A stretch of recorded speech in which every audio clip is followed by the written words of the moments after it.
bienvenue si vous nous rejoignez sur Canal 3 Bénin. Dans l'actualité de ce 13h, la Fondation MTN Bénin célèbre le personnel du Centre de traitement des épidémies d'Alada. La Fondation reconnaît le sacrifice du personnel sanitaire. À cet effet, elle a offert des coffrets et des équipements sanitaires au personnel. Le projet de promotion de la santé et des droits sexuels et reproductifs de l'ONG Afrique Mutualité a fait l'objet d'un exercice global de point de bilan de son exécution. Un atelier de capitalisation du projet a été organisé à cet effet à l'OCOSA. Geoffroy Vincent nous fera un point de ce qu'il faut retenir à propos. Et dans ce 13h, on fera un zoom sur le parcours périlleux, je dirais monstrueux, des usagers du contournement de l'échangeur de Godomé, c'est dans la commune d'Abomey-Calavi. L'état actuel des pavés de la piste cyclable est désastreux, ce qui rend difficile la circulation aux motocyclistes. Ces derniers alertent le gouvernement et les autorités communales. Vous entendrez leur ras-le-bol. Voilà pour les titres. Bonjour à tous, merci de toujours nous préférer pour vous informer. Je vous le disais, la multinationale MTN Session Bénin célèbre le personnel du Centre de traitement des épidémies d'Alada à titre de reconnaissance du personnel sanitaire. Elle est allée faire don des coffrets, mais aussi des équipements sanitaires. On fait le point de la cérémonie de remise de l'eau avec nos reporters sur place, Uluri Chekwe-Gaba et Derongwevi. Un tonnerre d'applaudissements pour les héros sanitaires d'Alada. Le personnel soignant du Centre de traitement des épidémies reçoit les ovations de la Fondation MTN Bénin. Il s'agit ici d'exprimer la gratitude du peuple béninois à ces hommes et femmes qui étaient et qui restent les premiers au front contre la pandémie de la Covid-19 dès la découverte des premiers cas au Bénin. Pour les responsables de la Fondation MTN, ils sont tous des héros. En ville, on n'a pas forcément la mesure du travail que vous faites ici. Et moi, j'ai eu la chance, et je pense que très peu de Béninois ont eu cette chance-là, de discuter directement avec le DTS, de discuter avec le ministre au sujet de la pandémie il y a environ 2 semaines. Et j'ai pu entendre des choses qui montrent à quel point vous vous donnez, à quel point vous avez sacrifié des choses. Le temps que vous avez passé ici, c'est autant de temps que vous n'avez pas passé auprès de vos familles. Pour ceux et celles qui n'ont pas vu des enfants pendant longtemps, pour ceux et celles qui ont été loin de leurs épouses, de leurs conjoints et qui ont été au chevet de nos compatriotes. Bien entendu, nous avons la chance d'en sauver le grand nombre. Je sais qu'on en a perdu quelques-uns également et que ça aussi, c'est un traumatisme du soignant. Et c'est justement pour féliciter et encourager ces hommes et femmes qui ont sauvé des milliers de Béninois que la Fondation MTN Bénin leur a offert plusieurs coffrets de vivres avec des équipements sanitaires. Pour la Fondation MTN Bénin, ces hommes et femmes sont tous des héros et devraient être traités comme tels. Ceux dont constitués de coffrets pour chaque agent de santé et également de kits pour les patients représentent non seulement pour nous une marque de générosité à notre égard, mais aussi et surtout un geste de réconfort à l'endroit de tout le personnel de soins au front depuis plus d'1 an, de jour comme de nuit. Touchés par cette marque d'attention, les responsables et le personnel sanitaire se sentent revigorés et soutenus dans leur sacrifice au quotidien. Ils en profitent pour rappeler ce qui a failli être une psychose générale pour le peuple béninois, mais qui a rapidement été maîtrisé grâce à la prompte réaction du gouvernement du président Patrice Talon. Et maintenant, on parle de ce lancement de la semaine de promotion sur l'éducation à la sexualité et les services de santé de reproduction. C'est une initiative du ministère de l'Enseignement supérieur et de la Recherche scientifique. Les bénéficiaires sont des adolescents et des jeunes étudiants des différentes universités publiques du Bénin. La semaine a été lancée à Abomey. Imet Hélène Amonson. Une semaine pour promouvoir l'éducation à la santé sexuelle et les services de santé de reproduction dans les universités publiques. L'initiative vise à prévenir et lutter contre le fléau des maladies sexuellement transmissibles, dont le VIH-Sida, l'explosion des grossesses non désirées et la déperdition dans les universités. Admis en nombre important dans les universités, les étudiants sont de plus en plus jeunes. Ils ont une sexualité qu'ils hugent de contrôler selon l'autorité rectorale, ceci pour leur garantir un meilleur avenir. L'afflux des apprenants mineurs dans les établissements universitaires n'a suscité autant d'attention qu'aux aspects relevant des risques d'une gestion peu responsable de la sexualité.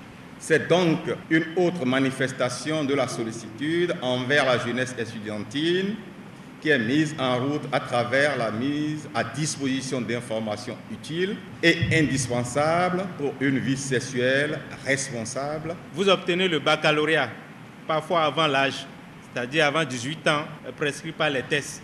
C'est une bonne chose, n'est-ce pas? On ne peut pas empêcher une tête bien faite d'évoluer. Mais il se pose un autre problème, c'est qu'à partir quand on a l'âge de la puberté, il est important d'être à côté de la famille pour qu'on vous aide à gérer, à assurer en fait cette transition.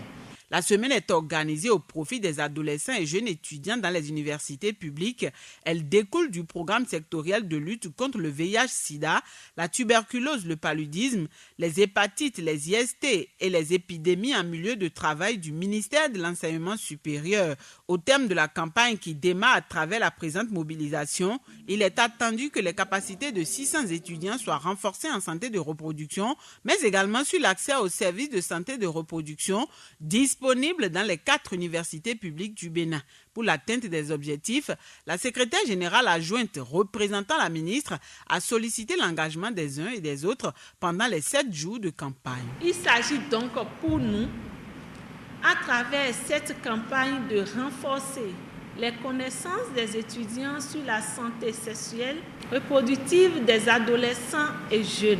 Plus concrètement, il s'agit de mettre à la disposition des étudiants l'information sur la santé de reproduction et de donner les informations sur les services disponibles aussi bien dans les infirmeries universitaires que chez les partenaires institutionnels, la BPF et la BMS, et d'expliquer comment accéder à ces services.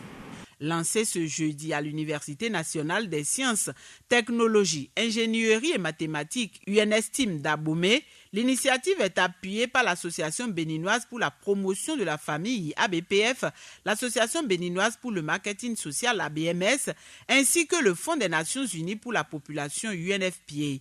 Elle est mise en œuvre simultanément dans l'ensemble des 4 universités publiques du pays. Et puis le ministre de l'Intérieur et ses collègues des Affaires étrangères, de la coopération et des Affaires sociales étaient tous à Grand Popo. Eh bien, la délégation du gouvernement est allée exprimer aux populations sinistrées des récentes inondations la compassion et la solidarité de l'exécutif béninois. À l'occasion, des vivres et des non-vivres ont été offerts aux sinistrés. Geoffroy Messan et Florent Dou. Voici un lot de vivres et de non-vivres. Ils ont été acheminés ici à l'hôtel de ville de Grand Popo dans le département du Mono et sont destinés aux sinistrés des dernières inondations dans la commune. L'initiative est du gouvernement béninois, représentée à cette cérémonie de remise par 3 de ses ministres. Toute la population de Grand Popo, par ma voix, vous dit merci pour votre visite avec les bras chargés de vivres et de non-vivres. L'aide humanitaire du gouvernement est composée également d'une enveloppe financière. Elle a été reçue au nom des sinistrés par le maire de la commune. Et je profite de cette occasion pour demander aux représentants du président de la République de remercier le président pour sa prompte réaction pour cette inondation. Et je remercie monsieur le ministre de cadre de vie qui n'a ménagé aucun effort. Remercier toute la délégation de notre conseil communal de Grand Popo, sans oublier le commissariat de Grand Popo. Le geste est une manière pour la délégation gouvernementale d'exprimer aux populations sinistrées des récentes crues, la compassion et la solidarité du gouvernement et de toute la nation. Le gouvernement a échangé par rapport à votre situation et la décision a été prise pour que cette délégation soit ici ce matin avec vous pour vous témoigner l'attachement du gouvernement, pour vous exprimer la compassion du gouvernement, pour vous dire que le gouvernement est avec vous et que le gouvernement va vous accompagner jusqu'à la solution définitive. Un appel a été lancé à l'endroit des populations victimes des affres de cette inondation pour le respect des consignes de sécurité et des dispositions à prendre pour protéger les enfants. Un rappel des règles élémentaires d'hygiène a été fait. Je voudrais encore en appeler également à votre vigilance parce que nous ne sommes qu'en début des saisons des pluies. Le pic peut-être est encore ultérieur et il pourrait y avoir des montées des eaux encore plus importantes. Donc, il faudrait prendre les mesures, les dispositions et respecter les recommandations qui vous seront données dans ce sens par les autorités de votre localité. Il est important aussi que nous regardions les solutions locales, les propositions qui peuvent aller de la délocalisation ou l'amélioration du type d'habitat dans lequel nous vivons. Des précautions à prendre à l'avance. Je dois dire que comparativement à 2 ans, je crois, cette fois-ci, nous ne sommes pas allés dans des conséquences dramatiques comme ce fut le cas. Mais on peut aller au-delà de cela, inventer des solutions. C'est l'homme qui invente des solutions pour améliorer son avenir. Peu avant cette action humanitaire d'urgence, la délégation gouvernementale était sur l'ancien pont de Grand Popo pour voir les installations de prise de mesure du niveau de l'eau sur le fleuve Mono. En titre, le projet de promotion de santé des droits sexuels et reproductifs, je vous l'annonçais dans les titres, mis en œuvre par l'ONG Afrique Mutualité est à l'heure du bilan global de son exécution. À cet effet, un atelier de capitalisation du projet a été organisé à Lokossa, c'est dans le département du Mono. Geoffroy Messan et Florent Dehou. Cette activité est l'une des dernières à mettre à l'actif du projet de promotion de la santé et des droits sexuels et reproductifs, PSDSR, mis en œuvre dans la zone sanitaire Lokossa-Atiémé par l'ONG Afrique Mutualité. Organisée du 9 au 11 juin dernier à Lokossa, elle a été un atelier de capitalisation des acquis de ce projet qui est presque à terme. Les résultats obtenus sont élogieux et le feedback que nous avons eu du terrain auprès des bénéficiaires est très positif. Après 3 années d'exécution du projet et conformément à sa stratégie de bilan trimestriel, Afrique Mutualité a une nouvelle fois réuni autour de la table les acteurs intervenants dans la mise en œuvre du projet. Cette fois-ci, ils ont eu à faire également un bilan global du projet avant de se pencher sur sa capitalisation. Et il était intéressant, important que les activités qui ont connu du succès, que nous puissions voir dans la méthode utilisée qui ont permis d'avoir du succès, dans les outils que nous avons utilisés qui nous ont donné de bons résultats, que nous puissions voir avec nos acteurs majeurs, comme je dis la mairie, les CPS, les centres de santé et autres acteurs communautaires qui ont travaillé avec nous, dans quelle mesure nous pouvons poursuivre ces activités à la fin de la subvention.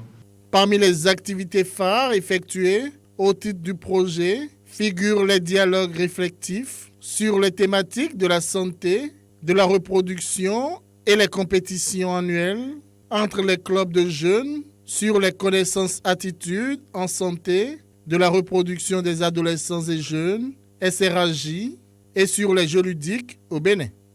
À travers les dialogues organisés dans notre collège, les catalyseurs amènent les élèves harcelés à pouvoir se défendre, à pouvoir dénoncer leur cas auprès de la police et autres. Quand les parents viennent au niveau du centre de promotion sociale d'Atiémé pour la consultation sociale, ils témoignent que du fait qu'il y a le dialogue parents-enfants au niveau de leur famille, il y a une prise de conscience au niveau de leurs enfants, et ils arrivent à discuter mieux avec les enfants sur les questions de sexualité qui étaient une question taboue.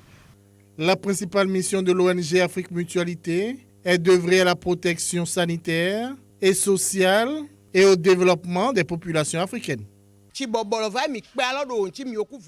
nous était difficile en tant que parents de discuter avec nos enfants sur des sujets comme la sexualité et la reproduction. Mais depuis que ce projet est intervenu, nous sommes décomplexés et n'avons plus de sujets tabous avec nos enfants et les jeunes. La conséquence a été la diminution des cas de grossesse précoce au sein de la couche juvénile.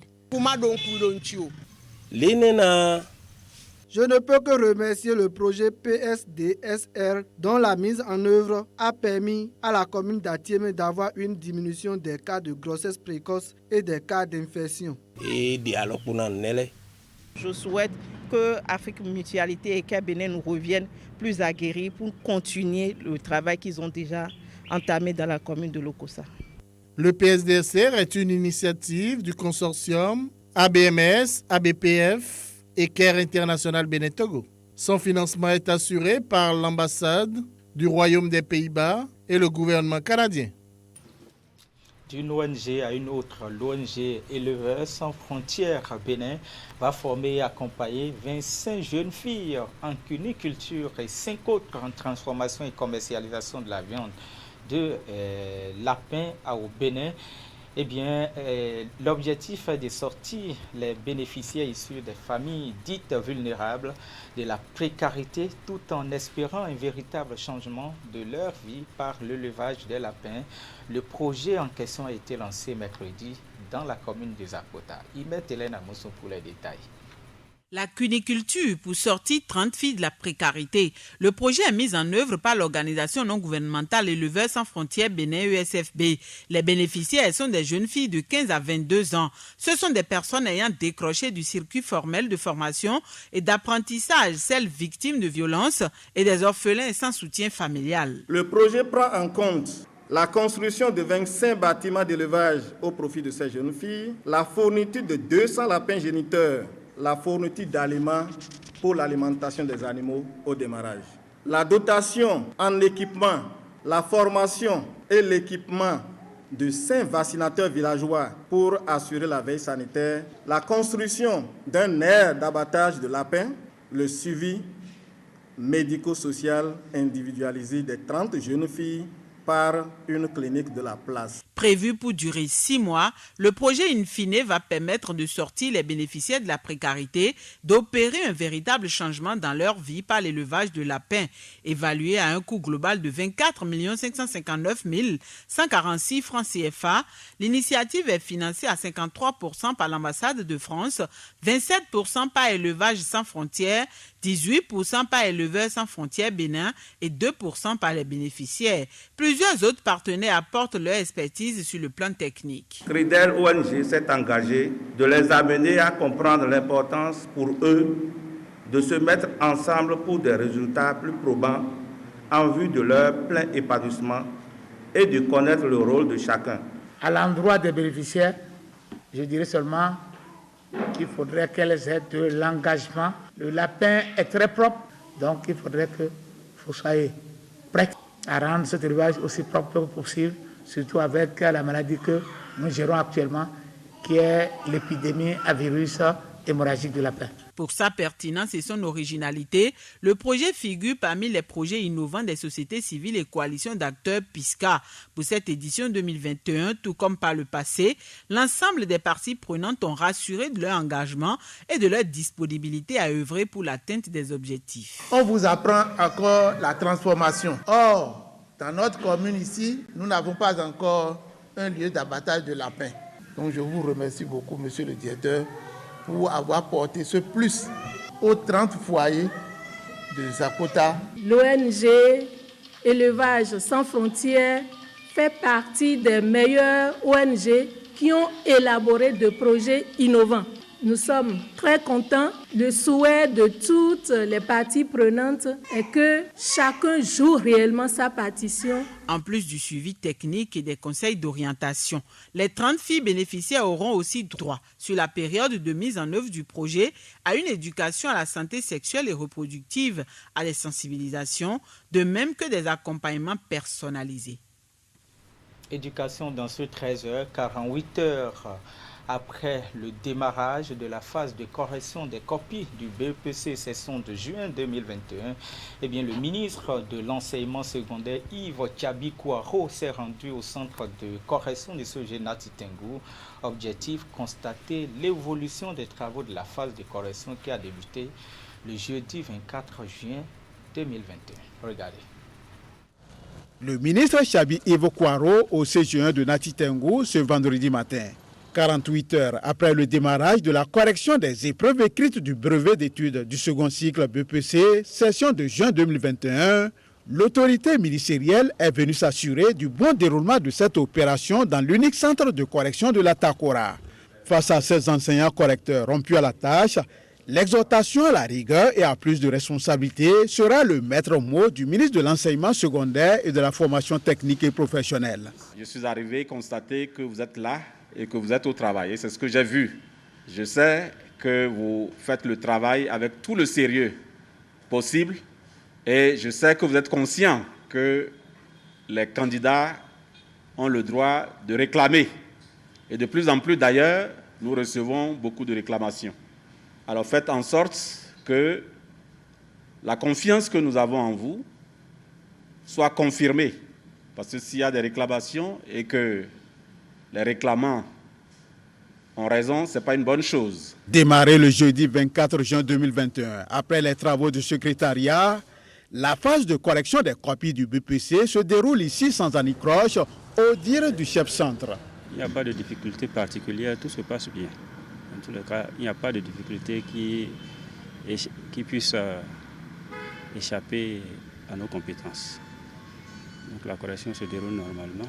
Dans ce centre de correction, 9 sous-commissions sont mises sur pied pour apprécier les copies et en ce deuxième jour de l'opération, 50% des copies sont corrigées au niveau de certaines sous-commissions. Occasion pour le directeur départemental à charge de l'enseignement secondaire dans la Takora d'exhorter les candidats qui attendent leurs résultats à plus de sérénité. C'est le deuxième jour de la correction. Nous avons des ateliers qui sont déjà à 50% de copies corrigées. Mais ce n'est pas encore fini parce qu'ils doivent contrôler, relever les notes et la correction en principe doit prendre fin le lundi prochain avec une pause le dimanche. Je voudrais dire aux candidats d'être patients, que c'est des responsables qui ont leurs copies. Ils feront le travail en toute responsabilité et avec conscience et professionnalisme. Donc il n'y a pas à s'inquiéter. Ils auront les résultats qui vont refléter leur effort. La démarche de l'autorité ministérielle dans ce centre de correction, d'où il a lancé un appel à tous les enseignants du Bénin conviés aux travaux de correction du BEPC, est l'expression même de son attachement au bon déroulement et à la réussite de cette phase cruciale du processus d'organisation de l'examen qui sanctionne la fin du premier cycle de l'enseignement secondaire au Bénin. Dans le monde des finances maintenant, un atelier d'enrichissement des manuels de procédure des finances et comptables type à appliquer désormais aux ministères et institutions de l'État. L'ouverture des travaux a eu lieu jeudi à Grand Popo dans le Mono. L'organisation est assurée par l'unité de gestion des réformes du système de gestion des finances publiques du Bénin et c'est au ministère de l'économie et des finances. Je crois, Maison.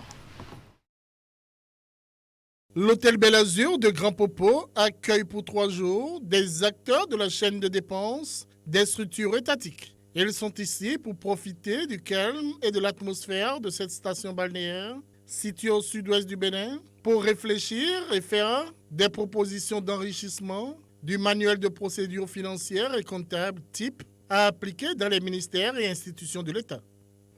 Il n'est point nécessaire de rappeler que le manuel de procédure est un outil important dans le dispositif de contrôle interne. Dans le cadre de nos contrôles, nous avons constaté que, appartenant à la même administration, les structures disposent, pour celles qui en disposent, des manuels de procédure propres dans le cadre de la gestion financière et comptable, bien qu'étant une administration publique régie par les règles de finances publiques.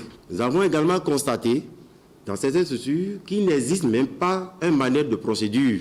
Dans d'autres, il en existe, mais de qualité douteuse parce que le contenu comporte des incohérences notables.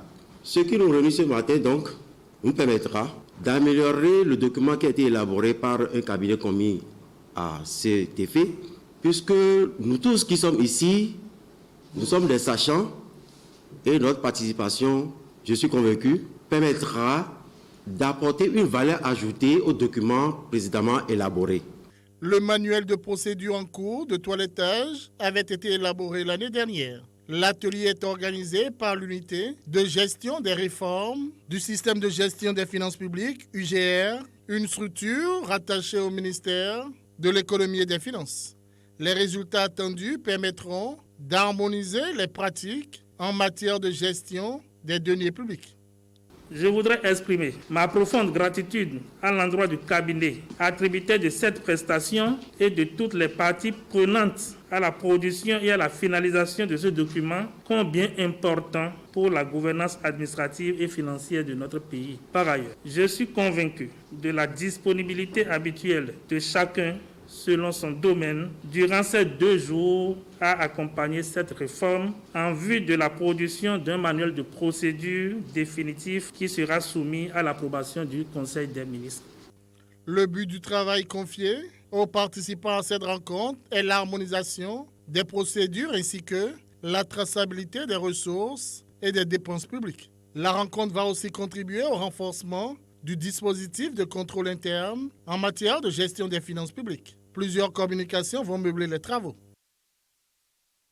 Et pour clore ce journal, je vous l'annonçais dans les titres, c'est un véritable parcours périlleux, je dirais monstrueux pour les usagers du contournement de l'échangeur de Godomé, c'est dans la commune d'Abomey-Calavi. Et pour cause, l'état actuel des pavés de la piste cyclable est désastreux. Conséquence, la circulation sur cette voie devient dangereuse et risque même, pour sans parler des dangers auxquels sont exposés les motocyclistes contribuables. Une des équipes de notre rédaction conduite par Ali Moumouni est allée voir. Regardez vous-même.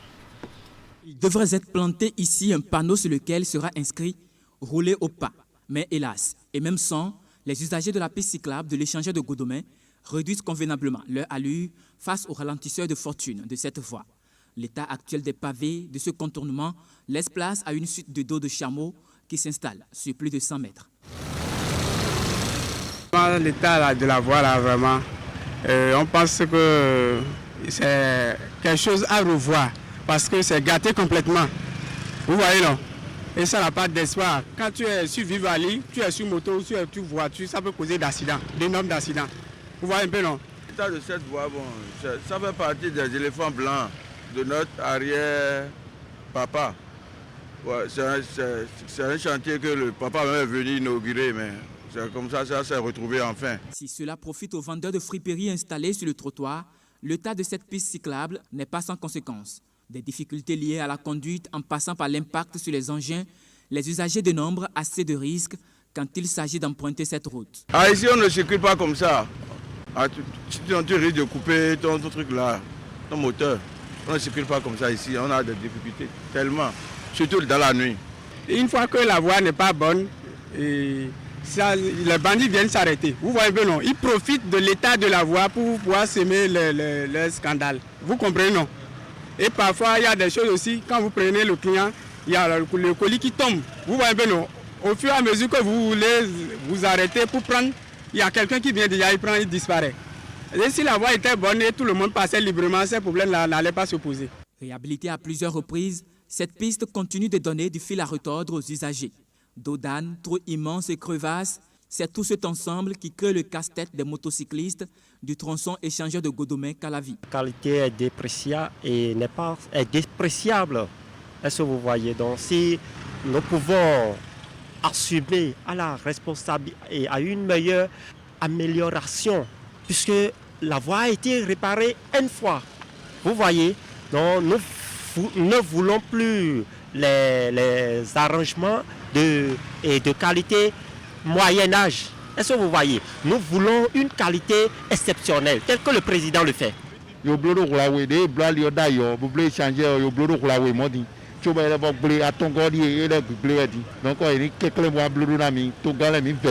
Ils ont réparé, mais ça là, ce n'est pas bien fait. Il faut qu'ils puissent trouver une solution définitive. Vous voyez un peu, non? Une solution définitive à ça. En attendant que la Direction générale des infrastructures ne se penche sur l'état de ce contournement, le calvaire des usagers de la piste cyclable de l'échangeur de Godomè continue. C'est la fin de ce journal préparé par l'ensemble de la rédaction. Merci de m'avoir suivi. Restez sur Canal 3 Bénin et sur canal3télévision.com pour passer un bel après-midi.